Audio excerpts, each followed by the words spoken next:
What is up, guys? Frosty here today for another Frosty Features. I apologize for how long it has been since I've done another one, and I am so far behind that I'm still only finishing Vigilante, and we're currently in the MCU Fantastic Four team release, so I very much apologize at how behind I am. We're gonna work to this is us working towards moving forward. So this is our final member of the Vigilante team, Hit Monkey. If you haven't been to one of these before, what this is a comic book background on the tunes that you use in Marvel Strike Force, and I am your guide through the pages past.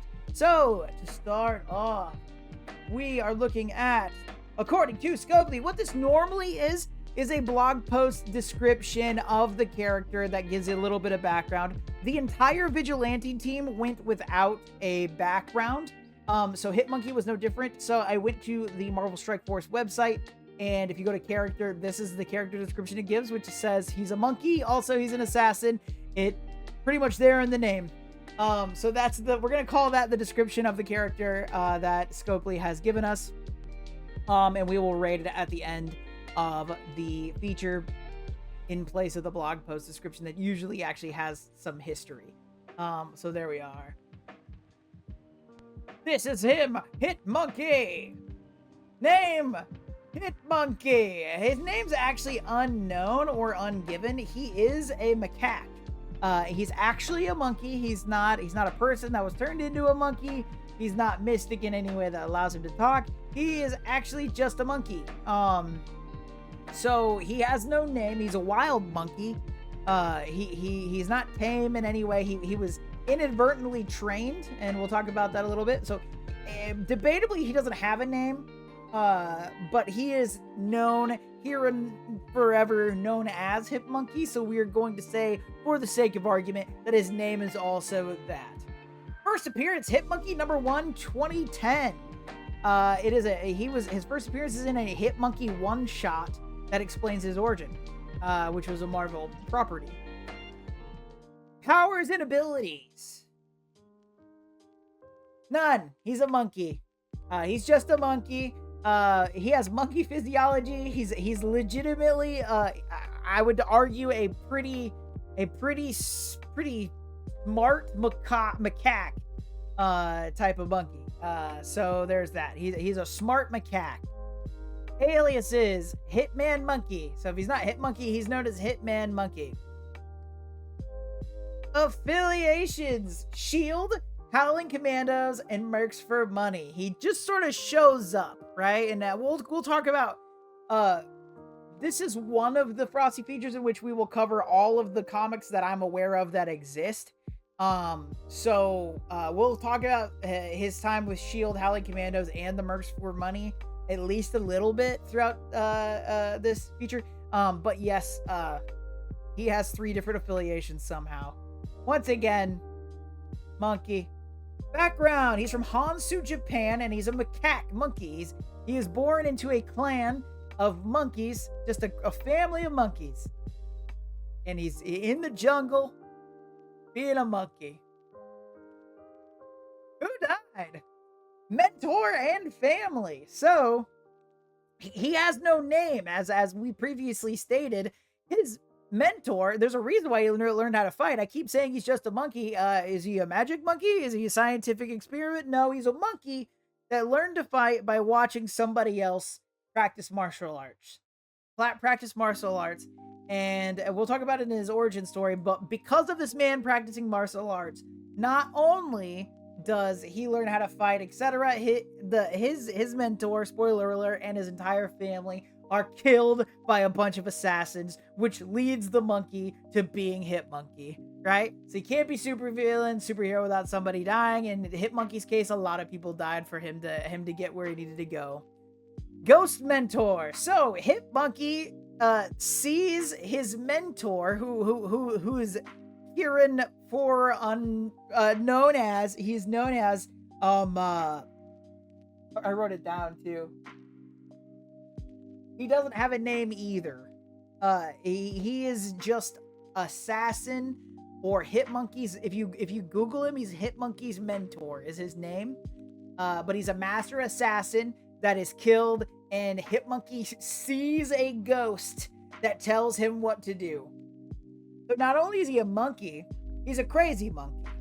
Because also in canon, the ghost mentor isn't real. It's just part of Hitmonkey's subconscious that tells him what to do, which also somehow allows him to be able to read, which allows him to be able to interpret. He's almost an empath in some kind of way, but it's very undescribed. But it does allow him to move forward in his schemes and things. It'll make a little bit more sense when we get to notable events, but that's the thing. So Hitmonkey is followed around by a ghost that doesn't exist. Struggles ethically. Hitmonkey has not inbred, inherent ethics built into him, and it's a huge part of his character. So we see, and also Hitmonkey doesn't talk, right? So most of Hitmonkey's stories are told through narration. So his feelings are described by narrator. The only person that talks is Hitmonkey's mentor, the ghost, his ghost mentor, the master assassin, whatever. What we find out is that if Hitmonkey injures or kills somebody innocent, he takes that to heart really, really, really heavily, and it affects his character heavily. So he struggles ethically, and actually gets into this entire mess because he is a monkey that has, like I said, some sort of empathic thing that is undescribed, and also he's afraid of what those ramifications are, right? So either empath power monkey or super smart monkey that super smart feeds these ethics. It's hard to tell because there's no actual explanation for it, but ultimately he's a monkey that is built to monkeys, but he's built different. I think I said built and I meant to say born. Relationships. Usually I list out a bunch of people here, but he doesn't have a name and neither does anybody he knows. So he has a family of macaque monkeys. They're dead. Hitmonkey's mentor. He's the mentor. Dead. Right? So he has, outside of that, he does not have he does not have relationships. Right? People have feelings towards Hitmonkey, right? There's a thing where Negasonic Teenage Warhead thinks he's cute, likes the monkey. Spider-Man and Deadpool have sort of a relationship with him, but it's pretty negative. And it's not mutually reciprocated, right? He doesn't have friends. He's just sort of around. And it's only, I think, maybe he feels for people, but it's not informed by words, right? This is where I get off saying he's an empath. It's super complicated and weird, but he's tough. So in the chat, somebody said I could see why it took so long to do this one. There's a lot of mentioning of just a monkey. It must have had a tough script to write. Hold on. This is where we have the information. Notable events. Origin. Let's talk about the origin of Hitmonkey because it's freaking weird. Okay? So, a master assassin was put on to a coup by this guy that is General Kato. And when the master assassin fails at this coup, everybody turns on him and it ends up being a setup. He flees, right? So everybody's gonna try to kill him or whatever, but this master assassin is so mega like awesome that everybody comes, he gets a big bounty put on his head, and or doesn't get a bounty put on his head. Everyone is ordered to kill him, and he's like, nah, you're not gonna be able to kill me, Trick. It's not gonna happen. And so he literally tries to pay off people that come to try to kill him, and it doesn't work eventually, and they attack him anyway, and he kills everybody, right? He aces them all. He's the baddest dude this side of the thing. And eventually, though, with all of this running, he gets injured. So when he gets injured, he goes into the outskirts of Japan, where he runs into, he passes out and he wakes up and he is saved by this family of monkeys. It's a bunch of macaque monkeys, and all of them are trying to feed him and trying to help nurse him back to health, except one monkey. One monkey is like, that guy's no good, right? They can't talk to each other. That's going to be a big plot point here moving forward. But one monkey's like, that guy is going to get us all killed, I think, right? That's what he's thinking. all of the monkeys around him are just like, that monkey's being irrational. I don't know what's going on. We can't talk to each other, right? So they're like, screw that monkey. We're gonna heal this guy. So as the guy is the master assassin who as he is healing, he starts to try.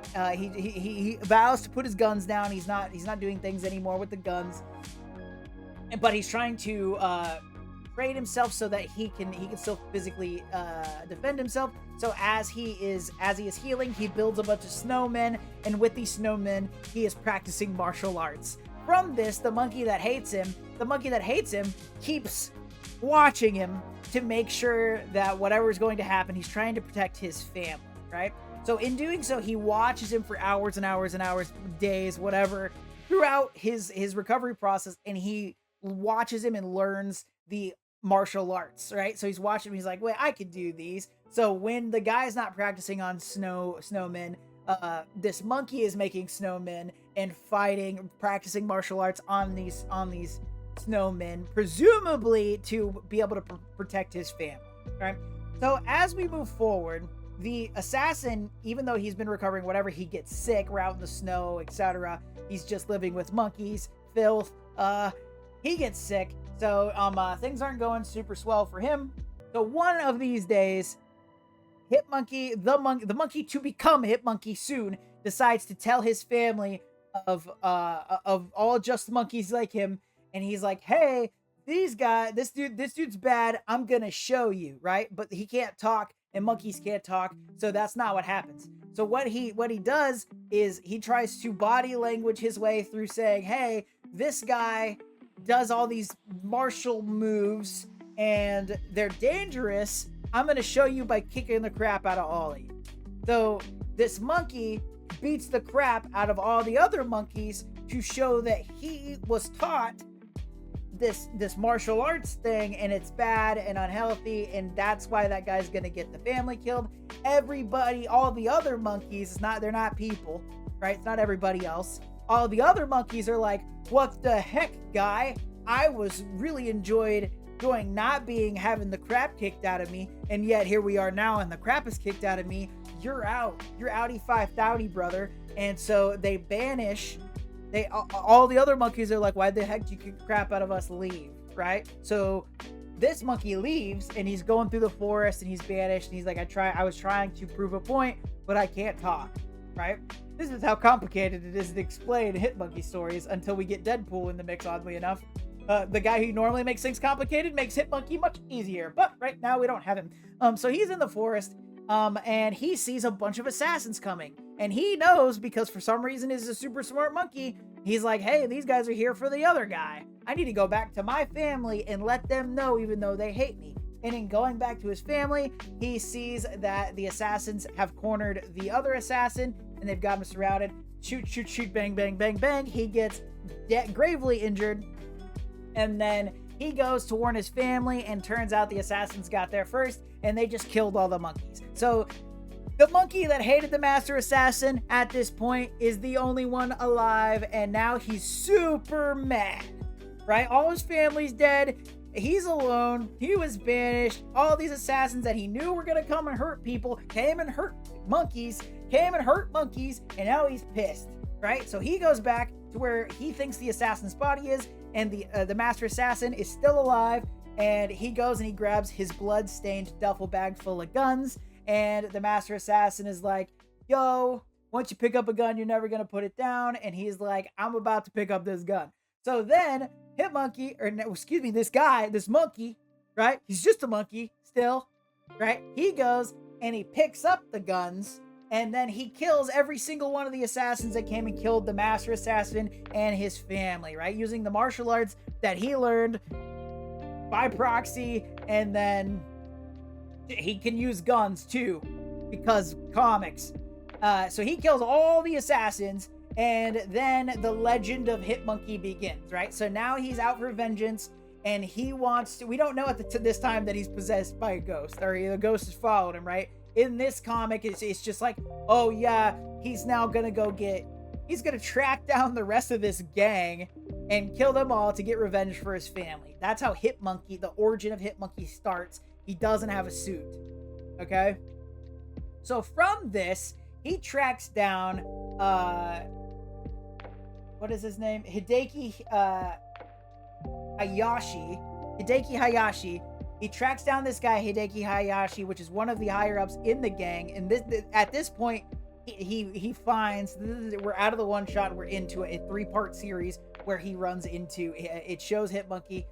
He's got guns, no clothes still, but now we have Ghost Mentor. Ghost Mentor is the assassin, the master assassin that was killed, and he's the one that informs him that Hideki Hayashi is one of the main people in the gang. So he's going and tracking down Hideki Hayashi's men and starts killing them all, and slowly makes his way to Hideki and kills him. Okay, so he has worked his way through, and then General Kato, the one I brought up at the very beginning of this description, he's reading a newspaper because monkeys. What I assume is that the Ghost Mentor is reading it for him so he can read, but also, once again, spoiler alert, we're going to find out that Ghost Mentor doesn't actually exist and it's just in his head. But anyway, Hit Monkey can read, and he's Hit Monkey now, so that's the name we can call him. So he can read. He reads that General Kato's daughter is going to have a wedding, so he's like, I've got an idea. I'm going to go and infiltrate this wedding, and I'm going to kill General Kato, and it's going to make me feel so much better. So before this, he goes. That's how he meets the mentor. I skipped a part. He goes to find General Kato at first, and he finds General Kato's essentially receptionist, and he kills her. And then the ghost manifests and is like, "Hey, you just killed an innocent person." And then Hit Monkey's like, bad monkey, I killed an innocent person. I can't do this anymore. I had to let it go." And then the ghost kind of convinces him, "Hey, no, you can do this the right way, but you got to make sure who you're killing deserves it first. Like, you got to know what you're doing," which is how he kind of becomes more of a hitman, right? So through this, that's when we're reading the paper. We find out General Kato's daughter is getting married, so he's crashing this wedding, and so he goes to this wedding, and then he goes and he wants to fit in, so he goes and finds this toddler whose name is Little Junior, and Little Junior gives him his tuxedo. So this is how Hit Monkey gets a tuxedo. So he puts on the tuxedo so it looks like there's a trained monkey that is a ring bearer.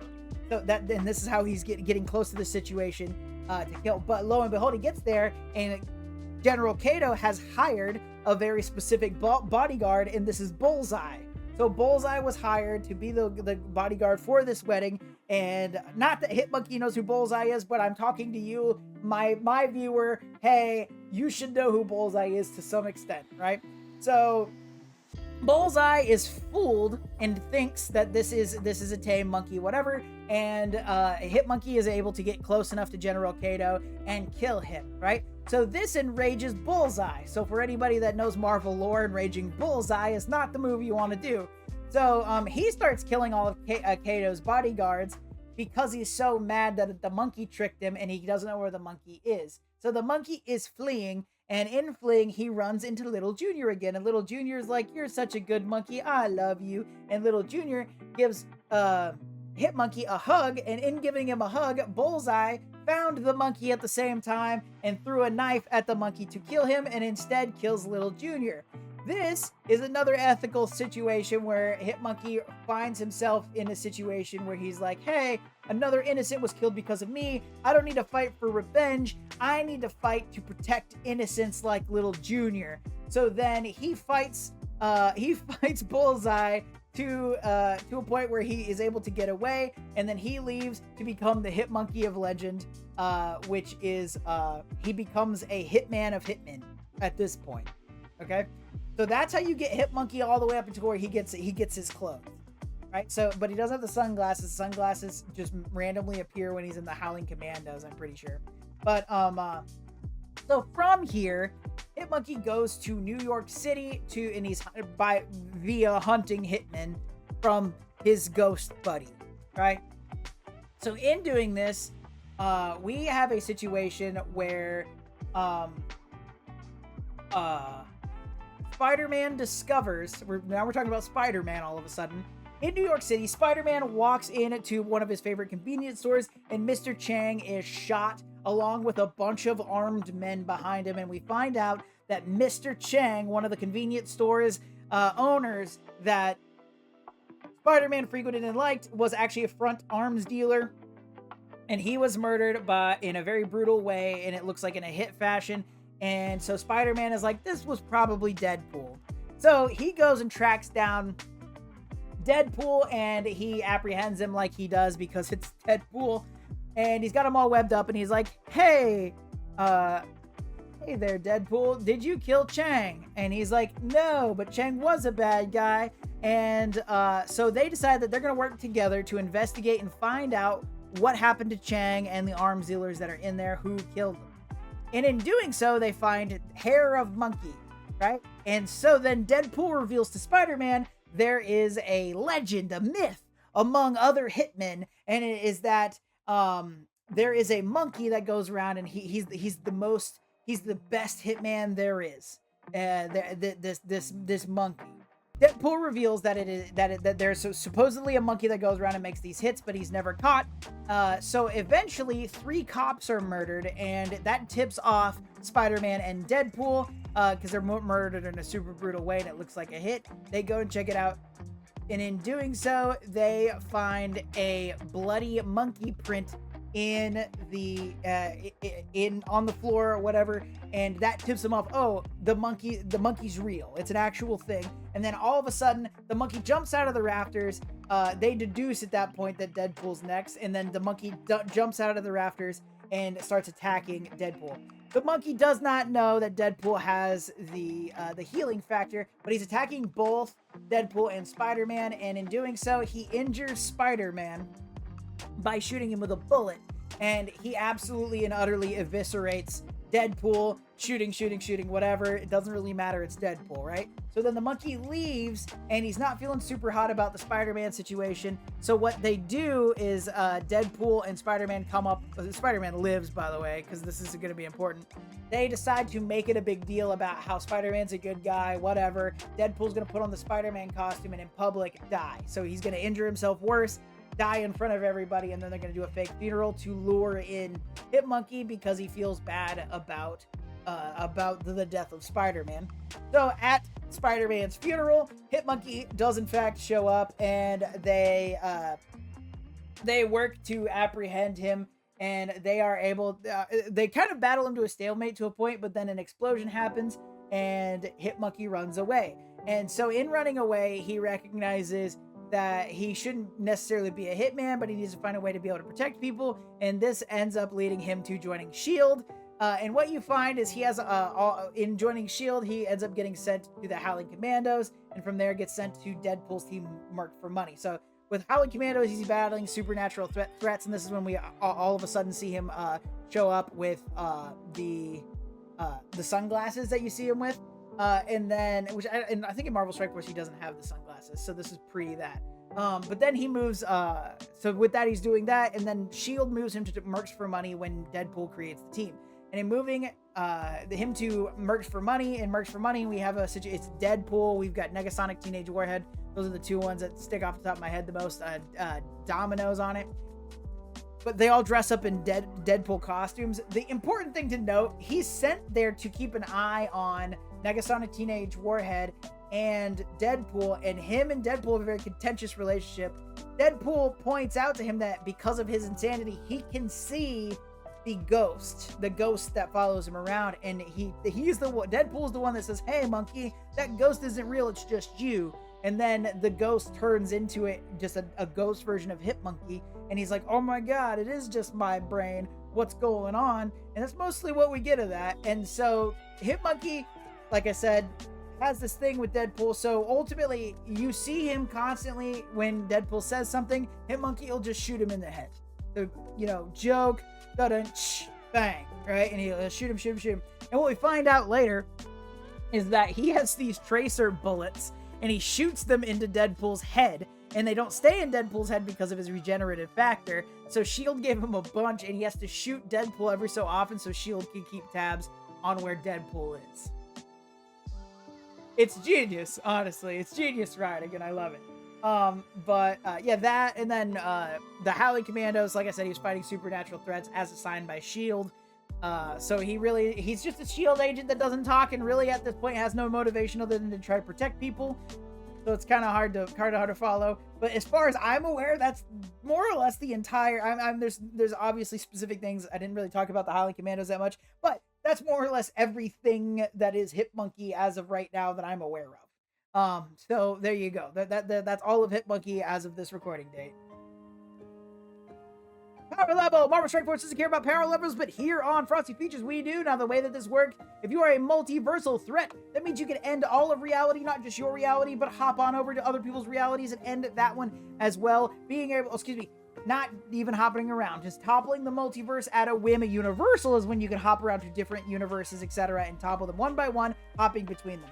Cosmic means you have power equivalent to that of, something like a nuclear star, right? Being able to take out things like a planetary body all the way up to a solar system or a galaxy with enough time and effort. Nuclear means you have power equivalent to that of a nuclear bomb, leveling things like small towns up to the size of a small planetary body, once again, with enough time and effort. Super soldier means you are beyond all human capability, having super strength, super speed, super reflexes compared to that of a human being. Baseline here, obviously, is Captain America, being able to level things like a brick wall or a city block. City means you have strength, speed, etc., equivalent to that of a human being trained to the absolute and utter peak level of human performance.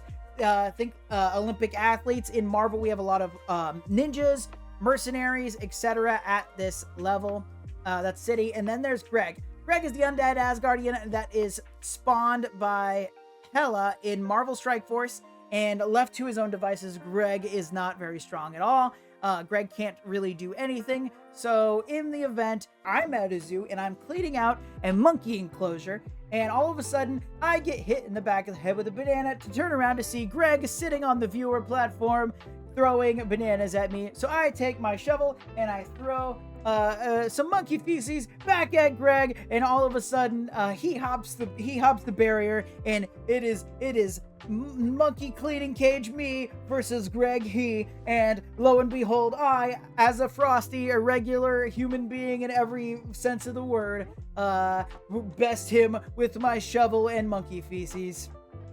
So therefore, Greg is equivalent to that of a regular human being. So with that, in the case of Hitmonkey, I find myself kind of conflicted. Hitmonkey has no reason to be as smart or empathic as he is, but he is. There's no explanation. There's nothing like that, but he's a monkey that he can quad wheel weapons if he wants to, right? Very often uses 3 weapons. He's faster than humans, not as strong as humans, but he is trained in a really crazy way. So I say that even though his strength is less than humans, his speed and reflexes match that of somebody much higher, debatably even super soldier status, especially being able to keep up with the likes of Spider-Man and Deadpool. But we have ultimately, if you're able to hit him, it's over. So I'm going to put him at city level. I feel like there's a really strong argument here for super soldier or even Greg. But there's not enough information really to back any of it up. So based on all the things that I have said today, I'm going to say that Hitmonkey is at a city level. According to Scopely, they obviously didn't even try. Once again, none of the vigilante people had blog post descriptions, and what's there is funny, but he does have an interesting background as far as his family being killed, his mentor being killed, even though he hated his mentor, or the fact that he even has a ghost following him around. So I'm saying that Scopely didn't even try. The proof's in the pudding. The blog post description doesn't exist. So there it is. That was Frosty Features Hitmonkey. It's been a while. It was a little bit rocky compared to some of the other ones, but I hope that you all enjoyed it. I hope that you all had a good time. Please be sure to like, share, and subscribe. It helps me out a lot. Also, currently I'm streaming to YouTube and Twitch, but also let's try to give you a follow on both. I'd really appreciate it. I hope that you all enjoyed this. I hope that you all have a fantastic weekend. Most importantly, all stay cool.